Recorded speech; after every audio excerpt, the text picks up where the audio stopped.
Bem, pessoal, então para adicionar agora, a primeira parte que a gente vai fazer agora no vídeo é adicionar a parte de banco de dados dentro da nossa aplicação, certo?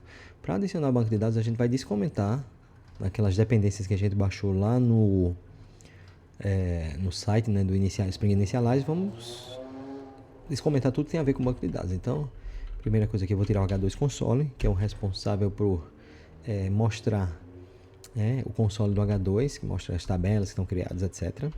A gente vai descomentar também o Spring Data JPA, tá? Que é responsável aí por fazer a parte do JPA dentro da aplicação. O Liquibase eu vou deixar para mais tarde, certo? Vamos ver o que mais. DevTools, o H2, esse cara aqui é o driver para o banco de dados H2, que é o que a gente vai utilizar no momento. É o driver, né, do banco de dados em memória, por enquanto, tá? Então, Lombok, acho que é isso por enquanto, certo?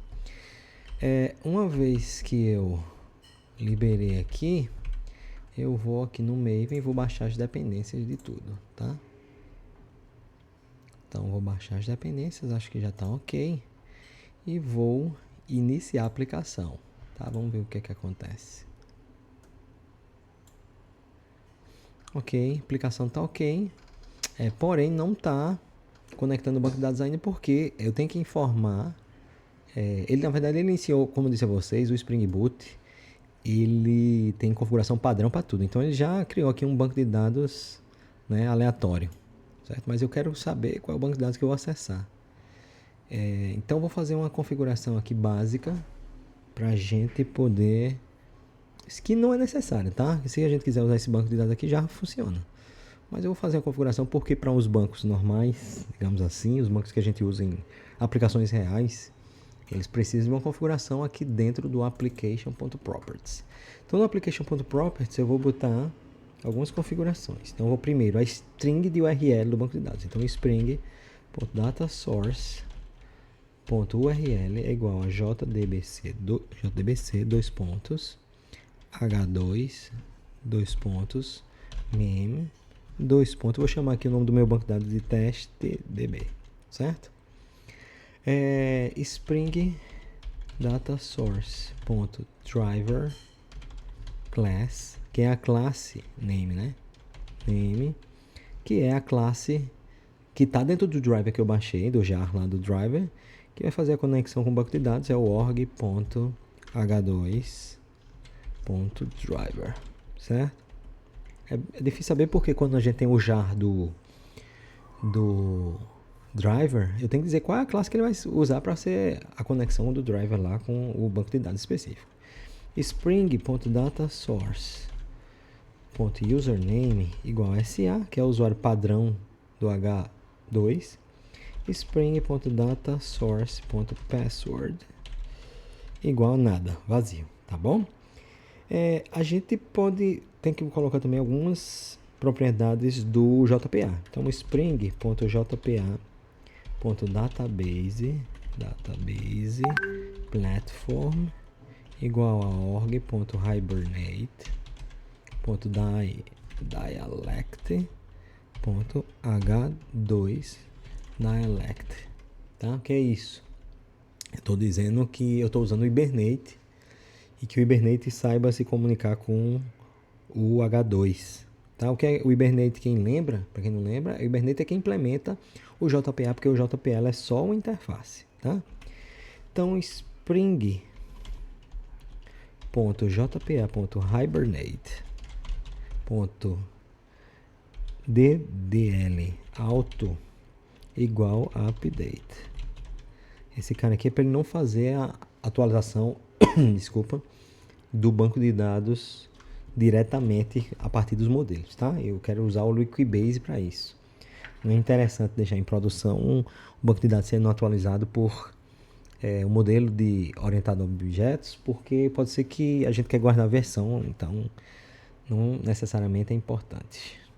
Beleza, então aqui eu tenho a minha configuração do banco de dados, tá? Vou rodar novamente, ele vai dizer que tá ok, certo? Então, tranquilo. Estamos com nossa aplicaçãozinha rodando, tá? Agora, o que a gente vai fazer?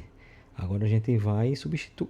substituir tudo que não está no JPA aqui na nossa aplicação pelo JPA. Então, a primeira coisa, no model, né, que ele está uma classe normal, a gente vai fazer como a gente já aprendeu lá em banco de dados 2, que é o quê? A gente vai definir que isso aqui é uma entidade JPA. Então, ó, @entity, certo? Aí eu preciso botar o nome da tabela, não porque eu quero que o nome da tabela seja o mesmo número nome da classe. Então, aqui no ID, eu vou dizer que esse cara aqui é um ID, certo? Observem que o pacote é jakarta.persistence. Esse cara aqui é do JPA. O Hibernate é quem implementa esse cara, por baixo do pano. Tá vendo que eu acho que ele deve ter por aqui, acho que não. Mas você pode usar direto do Hibernate, mas a gente quer usar o do JPA, né, por cima. Então, ID. E eu quero dizer que essa coluna aqui, ela é auto-gerada, né? Gerada automaticamente. Então, generated value strategy igual a generation type.identity. Isso aqui me diz o quê? Que esse cara aqui vai ser gerado automaticamente com autoincremento, tá? Então aqui eu vou botar só o column, para dizer que é uma coluna. Eu quero que o nome da coluna na tabela seja esse mesmo, por isso que eu não vou botar nada. Column e @column.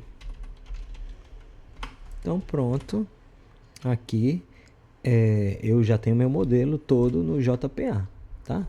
Eu vou só dar uma executando aqui para ver se ele vai chiar, porque ele... Não, ainda não. Ele não chiou porque ele não fez a link, mas, por exemplo, essa tabela usuário ainda não existe no banco, né? Tem que ser criada. Então, vamos agora, segunda parte aqui do JPA. A primeira coisa foi o modelo linkar com o JPA, certo? E depois a gente vai também agora para a camada de repositório, tá? A camada de repositório ela é interessante porque, né, que a gente chamou de DAO, a gente não vai precisar aqui dessa implementação, certo? Basicamente, o JPA, o Spring Data JPA, ele usa as interfaces porque ele sabe pelo nome da função, nome do método, o que é que ele vai fazer, tá? Então, vou apagar essa classe aqui mesmo, certo? E a gente vai mudar a interface. Na interface eu vou ter que dizer que esse cara aqui é o repository, tá? Então, repository. E esse cara aqui vai estender, já que é uma interface estendendo outra, vai estender a classe JPA repository. Esse cara aqui, recebendo quem é a entidade que ela vai tratar, o usuário, e o tipo do ID do usuário, que é long, certo? Então pronto, aqui ele já vai ter um monte de método que ele vai ser executado automaticamente, tá? Salvar, buscar por ID, buscar todos, né? E o JPA, existem duas classes principais, que é o JPA Repository e o CRUD Repository, né? O CRUD Repository ele é mais básico, ele só vai ter o salvar, atualizar e buscar tudo, e salvar, buscar por ID, etc. O JPA já tem também algumas coisas de paginação, por isso que a gente geralmente usa ele, tá? Então pronto, isso aqui é o meu repositório, não precisa implementar absolutamente nada. Isso é uma das coisas legais aí do Spring Data JPA, tá?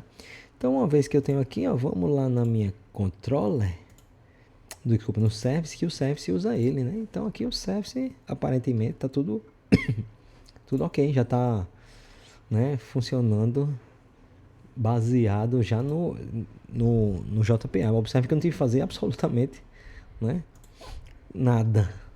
Então, para o service, ele é transparente, já está usando, não importava ele estava salvando ou não onde, mas aqui eu já estou salvando no meu banco de dados, tá?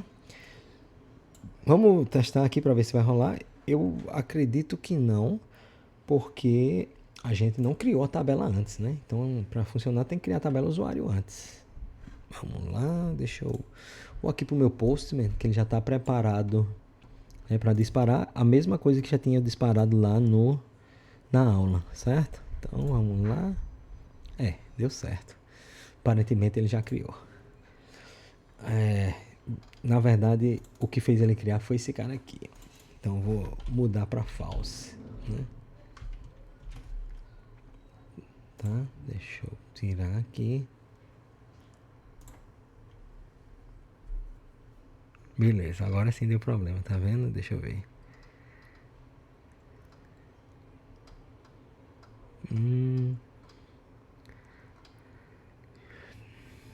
Spring Boot Application Feed, Entity Manager Factory, Enable Session Factory.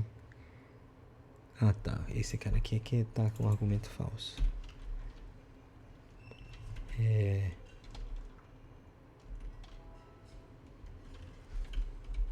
Deixa eu verificar.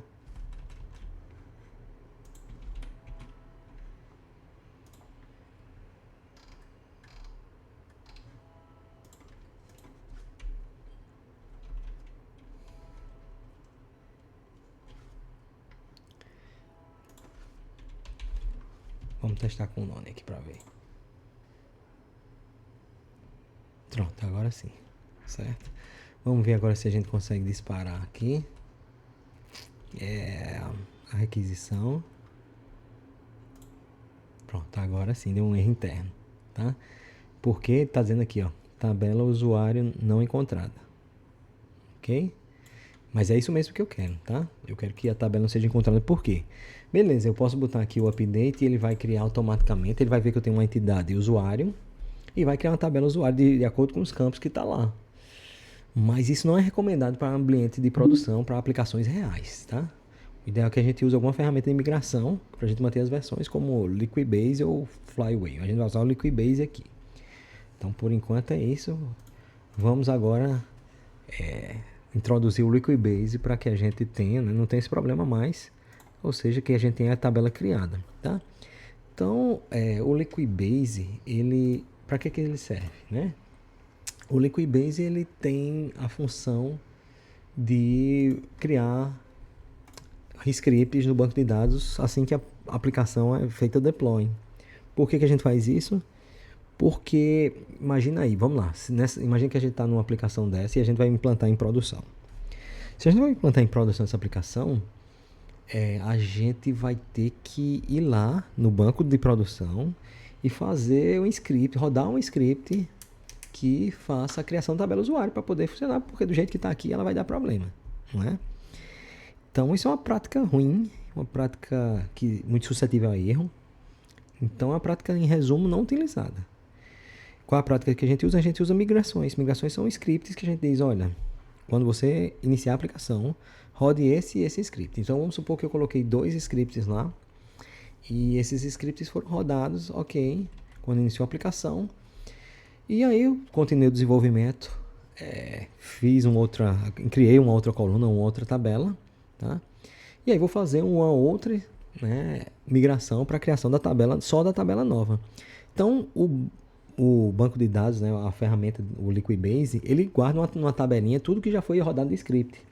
Então ele vai ignorar os scripts anteriores e vai rodar somente o script novo, tá? O script com a criação da tabela nova que eu adicionei, né? Então isso é importante porque depois eu posso até fazer um rollback, eu posso voltar, corte o último script que você rodou. Então ele tem como desfazer o que foi feito. Por isso que ele é tão importante o Liquibase. Vamos ver já como é que a gente utiliza isso aí.